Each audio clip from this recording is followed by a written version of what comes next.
Continuando o nosso estudo de máquinas térmicas, agora nós vamos estudar o funcionamento de um motor a 4 tempos. Veja bem, o motor a 4 tempos não é porque tem 4 pistões, certo? Isso tem que ficar bem claro. 4 tempos é porque o desenvolvimento do funcionamento do motor está dividido em 4 partes. E aqui nós temos alguns exemplos de motores que funcionam a 4 tempos, né? Caminhões que funcionam a diesel, carros e motos que funcionam a gasolina ou a álcool, né? E nós temos aí um exemplo de um motor a 4 tempos, né? Onde nós temos os 4 pistões, mas lembrem disso, não é porque tem 4 pistões que é 4 tempos. Pode ter 6 pistões, pode ter 8, pode ter 12. Nós temos alguns carros que funcionam com 3 pistões, certo? Então, tá? Então tem que ficar bem claro isso daí, não é porque tem 4 pistões que é 4 tempos. Bom, vamos dar uma olhadinha? Nós temos o primeiro, segundo, terceiro e quarto tempo. No primeiro tempo é a admissão da mistura. O que vem a ser a admissão da mistura? É assim, você sabe que um motor ele tem várias partes, certo? Eu acho que eu vou pegar e vou mostrar para vocês uma simulaçãozinha para ficar mais fácil de entender isso daqui, tá certo? Então, olha lá que eu estou abrindo agora. Olha só, esse é o simulador que eu tenho de uma máquina térmica. Como eu falei, o motor a 4 tempos, né, ou seja, o pistão, ele é formado por várias partes. Então nós temos aqui, para começar, aqui essa letra G é o duto de admissão, ou seja, por onde a mistura gasosa vai entrar. Ou seja, por onde vai entrar gasolina com oxigênio, ou álcool com oxigênio, ou o gás GNV com oxigênio. Certo? Essa daqui, ó, essa letra D é a válvula de admissão, ela sobe e desce para permitir a entrada dessa mistura gasosa ou não. Aí aqui a gente tem a vela que vai soltar a faísca, né? Toda vez que for necessário. Aqui nós temos, como a gente tem a parte de admissão, a gente também tem a parte de escape ou de descarga, né? Então aqui eu tenho a válvula de escape, que ela vai abrir e fechar também, e aqui o duto de escapamento, onde o gás vai sair, vai exatamente para o escapamento. Tá? Bom, aí o que eu tenho? Essa parte aqui, ó, a letra A, é o pistão propriamente dito, certo? É essa peça móvel que vai subir e descer o tempo todo, né? Tá ligado a uma biela é uma haste que tá ligada aqui embaixo no virabrequim. O virabrequim é a parte que vai fazer com que o motor gire, tanto que ele fica aqui, ó, dentro do óleo o tempo todo para ficar muito bem lubrificado, para não ter perigo de superaquecer nem nada, né? Então aqui tem o virabrequim e aqui nós temos o óleo em volta, certo? Bom, então eu vou ligar aqui para vocês darem uma olhadinha e ver o funcionamento. Olha só, liguei o motor. Olha só o que está acontecendo. Vou deixar fazer um ciclo completo antes de eu explicar para vocês verem o que está acontecendo. E aí a gente vai analisar esse ciclo parte por parte, tá? Bom, então, começando aqui, olha só. Essa aqui é o primeiro tempo, a admissão. Vocês podem ver que a mistura gasosa aqui em amarelinho entrou pelo duto, ou seja, pela válvula de admissão. Essa válvula aqui desceu, permitindo a entrada. E aí, conforme isso foi acontecendo, você percebeu que, olha só, o pistão foi descendo. Se ele foi descendo, o volume aqui dentro foi aumentando. Você pode ver aqui no gráfico, aqui, ó, em azulzinho, aqui, ó, o volume aumentando, tá certo? E a pressão, como está aberto, fica a pressão atmosférica, que é um ATM, e a temperatura fica em torno de 370 Kelvin, certo? Então são temperaturas e pressões baixas para o motor, certo? Continuando, o que vai acontecer? Olha só, ó, perceberam que na hora que vai passar para o segundo tempo, que é a compressão, o que acontece? Ó, você percebe que o volume está no máximo, e aí fechou a válvula. Por que fechou a válvula? Para que mantivesse todo o gás preso aqui. Por quê? O pistão é obrigado a subir. Lembra? Quando o pistão sobe, o volume diminui e a pressão aumenta. Você pode perceber o que vai acontecer agora. Olha só. Vou continuar aqui, ó. Olha só, ó. Ó, tá olhando, ó? Pressão. Aqui a pressão que está em verde está subindo, já está quase com 12 atmosferas e o volume já diminuiu para metade, tá vendo? Sim? Então está diminuindo bastante. O que vai acontecer? Olha só, continuando aqui, quando chegar aqui em cima, vai ficar praticamente na compressão máxima. Quando tiver a compressão máxima, daí o que vai acontecer? Vai ter a faísca e ocorre a explosão, certo? Então, olha só, vamos ver se a gente consegue pegar o volume mínimo, pressão máxima, certo? E vocês vão ver que a temperatura vai dar um salto lá para cima. Olha só, o problema é que isso é bem rápido. A gente tem que ver se a gente consegue pegar. Olha só, aí, ó, passou. Eu vou deixar rolar de novo, ó. Ó, percebam que vai fazer todo o ciclo, ó, admitiu, abriu a válvula, fechou a válvula, está comprimindo, comprimindo, comprimindo, comprimindo. Opa, aí, consegui. Olha só o que aconteceu aqui, ó. Agora vai começar o terceiro tempo. No terceiro tempo, o que vai acontecer aqui? Vai ocorrer a explosão com a faísca, certo? Né? Ocorre a combustão. Você pode estar vendo aqui que deu a faísca. Todo esse gás aqui vai ser queimado na combustão, certo? E essa explosão vai empurrar o pistão para baixo. Ou seja, é nesse momento que o gás realiza trabalho. Por quê? Ele explodiu e aí ele vai empurrar o pistão para baixo, certo? Quando ele empurra o pistão para baixo, olha só o que vai acontecer. Olha só, percebam que o gás mudou de cor, ou seja, o gás não serve para mais nada, certo?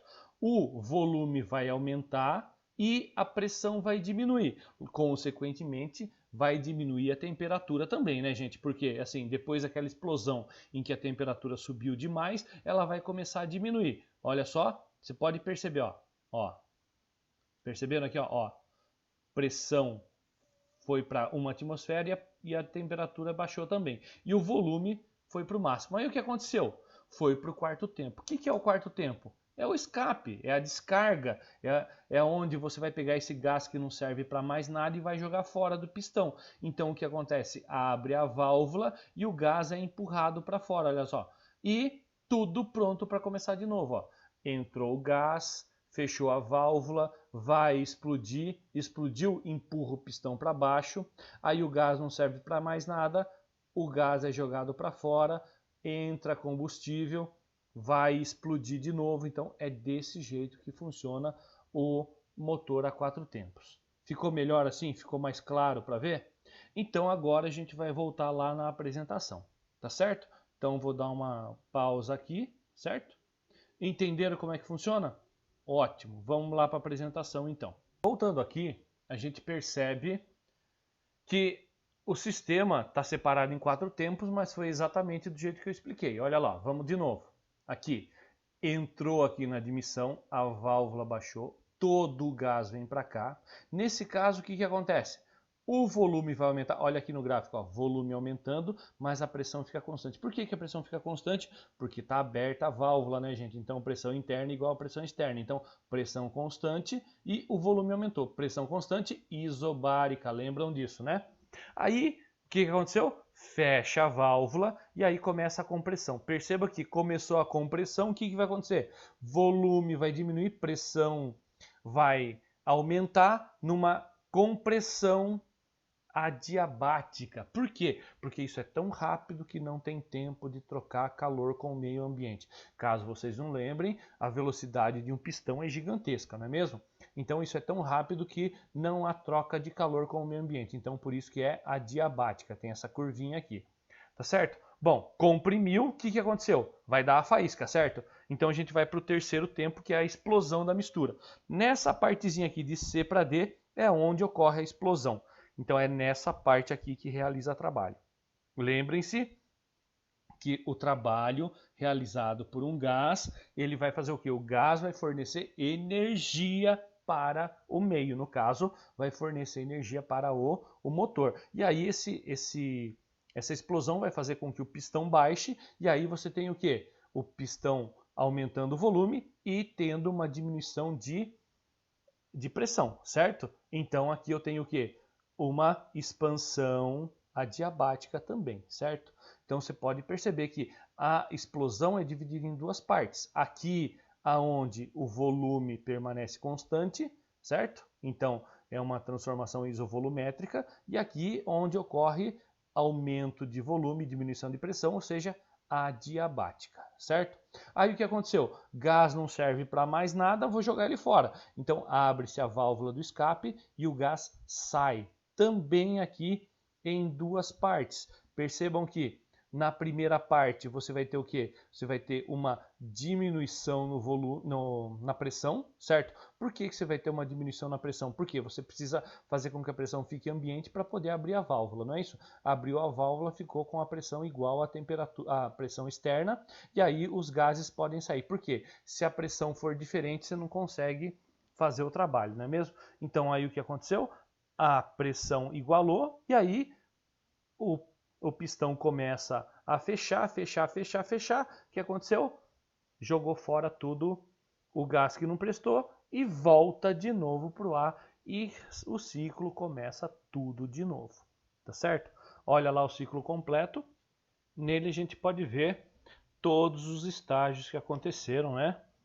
Desde o A, onde ocorre o primeiro tempo, do B para o C, que ocorre o segundo tempo, do C até o E, que ocorre o terceiro tempo, e do E de volta ao A, que é o quarto tempo. Espero que tenham entendido bem o funcionamento de um ciclo de um motor a 4 tempos, tá certo? Bom, continuando as máquinas térmicas, a gente tem uma geladeira, que é uma máquina térmica muito importante. Só que ela funciona diferente. Ela não funciona que nem as outras. Você pode perceber que a geladeira ela não fornece calor para o meio ambiente, ela retira calor do meio ambiente, não é isso?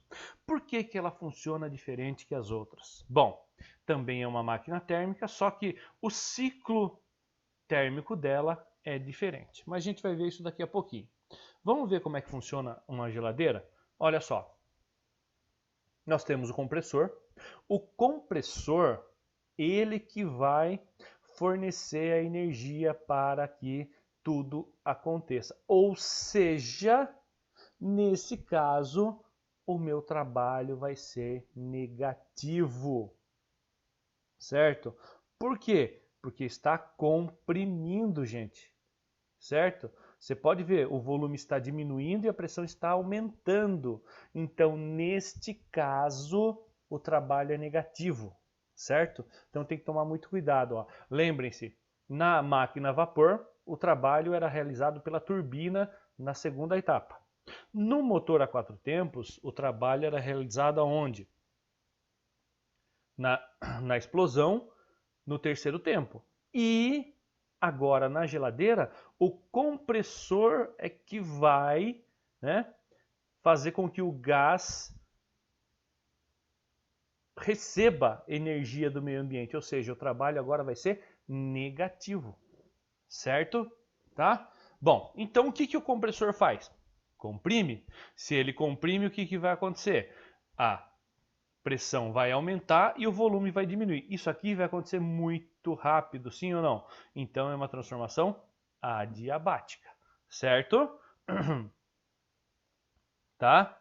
Bom, o radiador é a segunda parte. Percebam que das 4 partes da geladeira, 3 partes são fora. Ó. Compressor, radiador e válvula descompressora ficam fora da geladeira. A única parte lá dentro é o congelador. Então o que aconteceu? O gás que estava no compressor foi comprimido. Daí ele foi para onde? Ele foi para o radiador. O que acontece quando você comprime um gás? A intenção desse gás é aumentar a temperatura. Só que você quer temperatura alta numa geladeira? Jamais. Então aí você vai para o radiador. O que o radiador é? É um resfriador. Então ele vai pegar aquele gás e vai resfriar o gás. Então enquanto o gás está passando por esse monte de volta aqui, ó, perceberam que tem um monte de gradinha para fazer o quê? Aumentar a superfície de contato, porque quando você aumenta a superfície de contato, você tem uma dissipação mais rápida de calor, não é mesmo? Então, você vai fazer com que o gás passe aqui passo a passo aqui e ele vai cada vez se resfriando mais. Se resfriou mais, o que acontece? A tendência do gás é ficar líquido, não é isso? Certo? resfriou, condensou, então o gás ficou líquido. Nesse caso, o que vai acontecendo? Como o gás vai ficando líquido, o volume vai diminuindo. Volume diminuiu a uma pressão constante, porque aqui não tem como ter uma variação de pressão, sendo que é tudo, todos os condutores aqui são iguais.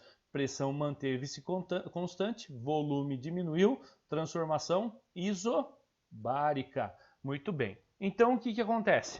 Aí, estando líquido, ele vai para onde? Só que lembre-se, ele está líquido, mas com uma pressão muito alta, certo? Aí o que vai acontecer? Vai para a válvula descompressora. O que a válvula descompressora vai fazer? Lógico, vai tirar a pressão. Só que se você vai tirar a pressão, o que vai acontecer com esse gás? O volume vai aumentar muito rapidamente, certo? Então diminuiu a pressão, aumentou o volume muito rapidamente. Só que para ele aumentar o volume, ele precisa fazer o quê? Roubar o calor do meio ambiente onde ele se encontra. Opa, é aí que esse gás, né, vai ser jogado dentro do congelador. Olha só que interessante, olha só. A válvula vai pegar e vai descomprimir. Significa que o gás que está lá numa pressão muito alta, certo? Está numa pressão muito alta e um volume muito pequeno vai fazer o quê? Vai ser jogado dentro do congelador, onde a pressão vai diminuir e o volume vai aumentar. Concorda que isso aqui é adiabático também? Certo? Então, o que acontece? Jogou lá dentro, vai roubar todo o calor de dentro da geladeira, certo? Porque para o gás poder se expandir, ele vai roubar aquele calor, certo? Então, obviamente, o volume vai aumentar muito, muito, muito, certo? Aumenta o volume e a temperatura da geladeira diminui. É desse jeito que funciona, certo? Então, o congelador vai fazer o quê? Vai fazer com que toda aquela energia que estava dentro da geladeira seja roubada pelo gás. E aí, a geladeira tem a sua temperatura baixada e o gás, né, fez o que tinha que fazer. Aí o que aconteceu? O gás não serve para mais nada, vai para dentro do compressor faz todo o ciclo de novo, certo? Tá? É desse jeito que funciona. Dá uma olhada no ciclo completo. Será que vocês conseguem perceber alguma diferença? Hã? Olha só, você tem o compressor embaixo. Aqui a gente tem o radiador, ou seja, o condensador atrás da geladeira. O tubo capilar, ou seja, o descompressor também aqui fora e só o congelador aqui dentro. O que vocês percebem de diferente nesse ciclo dos outros? Isso mesmo, o sentido. Aqui o sentido é anti-horário. Olha só a diferença. Então nisso a gente consegue ver que não é sem razão que o nosso trabalho é negativo. Por quê? Porque nesse ciclo que funciona ao contrário, ao invés de fornecer energia, ele vai retirar energia. Por isso que o trabalho é negativo, certo? Então nisso a gente percebe o ciclo completo, onde eu tenho duas transformações isobáricas e duas adiabáticas. Agora a gente precisa de mais uma informação, ou seja, conhecer mais uma grandeza antes da gente poder continuar e chegar na primeira lei da termodinâmica. Olha só, a gente precisa ter ideia do que é a energia interna de um gás. A gente já aprendeu o que era o trabalho de um gás, certo? Agora a gente precisa saber o que é a energia interna de um gás. A energia interna de um sistema, ela é a soma das energias cinéticas e potenciais de uma partícula que constituem um gás. Ou seja, se eu tenho um sistema, a energia interna desse sistema é igual a energia cinética e energia potencial. Mas o que é essa energia cinética? É nada mais nada menos que a energia térmica que está sendo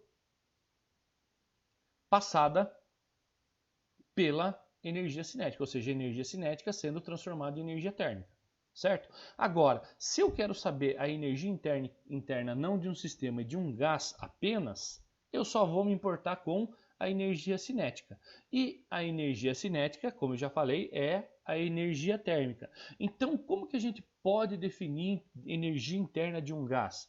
Energia interna pode ser considerada como a energia necessária para a manutenção de um sistema. Então, para que aquele sistema se mantenha, você precisa do quê? Você precisa da energia interna. É que nem o nosso corpo. O nosso corpo precisa de energia interna para poder se manter. E essa energia interna é transformada o quê? Em energia térmica para manter o nosso calor, a nossa temperatura a 36,5, 37 graus Celsius, não é mesmo? Então, essa definição de energia interna é muito importante, certo? É a energia que faz com que se mantenha o sistema criado por um gás, tá certo? Entendido? Bom, mas como que eu calculo? Para você calcular a energia interna, a gente calcula a variação dela, certo? E a fórmula é essa aqui, ó, 3 sobre 2 vezes NR delta T. Vocês lembram da equação de Clapeyron, PV NRT? Então, essa equação aí é retirada, é definida a partir dela e mais algumas outras. Mas para a gente isso não tem muito interesse. Basta a gente saber que a variação da energia interna é calculada por essa fórmula, onde o ΔU é a variação da energia interna, o N é o número de mols de partículas do gás, R é a constante dos gases ideais. Nesse caso a gente vai usar sempre em Pascal, que é 8,31, e ΔT é a variação de temperatura sempre em Kelvin.